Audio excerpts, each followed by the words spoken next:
تو تونل‌های خنک و بی سر و صدای زیر کوههای ایران زمزمه‌های امیدبخشی شنیده میشه.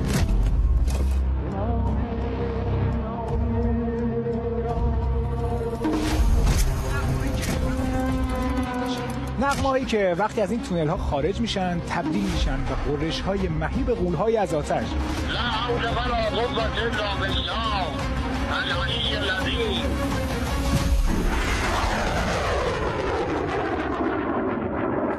امروز میخوایم سری به این تونل‌های دوست داشتنی بزنیم و با موشک‌های زرادخانه ایران عزیزمون بیشتر آشنا بشیم.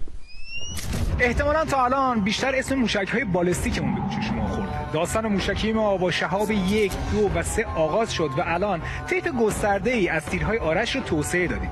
دسته اول کروس‌ها هستن، موشک‌هایی با موتور جت که در ارتفاع پایین و به دور از رادارها پرواز می‌کنن و سرعتشون به 900 کیلومتر بر ساعت هم میرسه. اینجا ما دو دسته اصلی داریم، موشک‌های زمین به زمین و موشک‌های دریایی. البته این موشک‌ها با تغییرات مختصری امکان استفاده هواپایه رو هم دارن.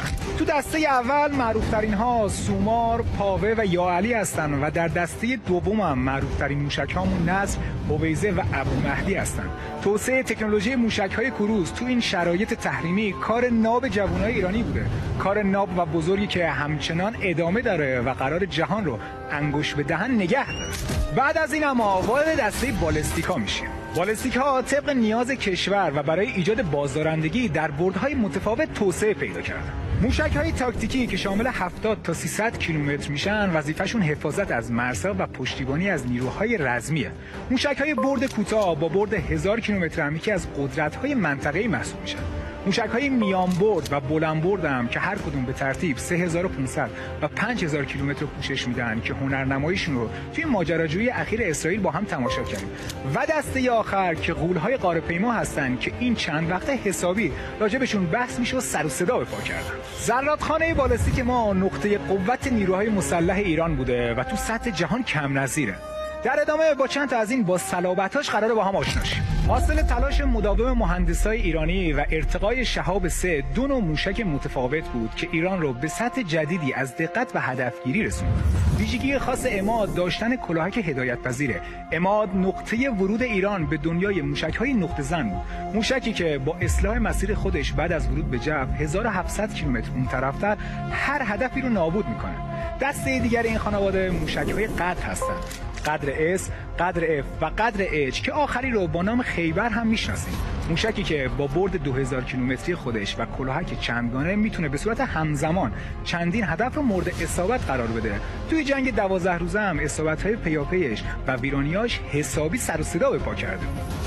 خب میرسیم به موشک سجیل که تو ایام جنگ 12 روزه هم تصاویر منتسب به پرواز اون حسابی از مخاطبان فضای مجازی دلبری کرده بود. سجیل نخستین موشک دوربرد ایرانی با سوخت جامد بود و تو سال 1384 ازش رونمایی شد. این موشک دو مرحله‌ای که بردش به 2500 کیلومتر محدود میشه، برخلاف موشک‌های سوخت مایع نیاز به زمان طولانی برای سوختگیری نداره و خیلی سریع برای شلیک آماده میشه. همین موضوع سجیل رو به یک گزینه عالی برای اقدامات پیش‌دستانه و واکنش سریع تبدیل کرد.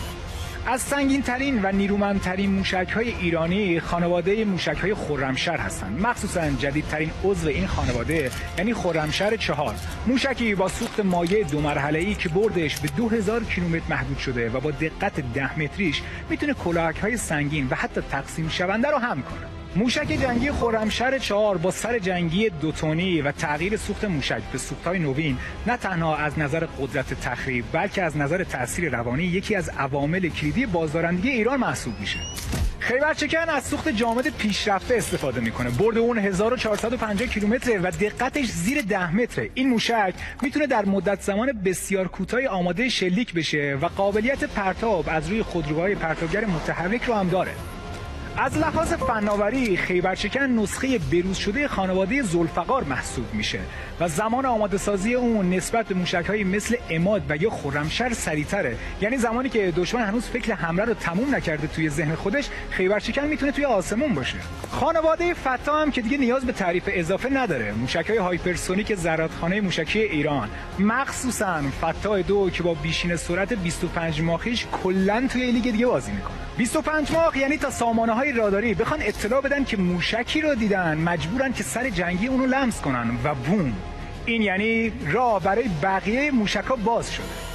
هر کدوم از این موشک‌ها که گفتیم نتیجه سالها تلاش و آزمایشه. افرادی از دل دانشگاه‌ها و آزمایشگاه‌ها نشون دادن که با دانش، باور و اراده حتی بلندترین هدف‌ها هم قابل دسترسی هستند. شاید فردا یکی از شما سازنده نسل جدید این موشک‌ها باشید.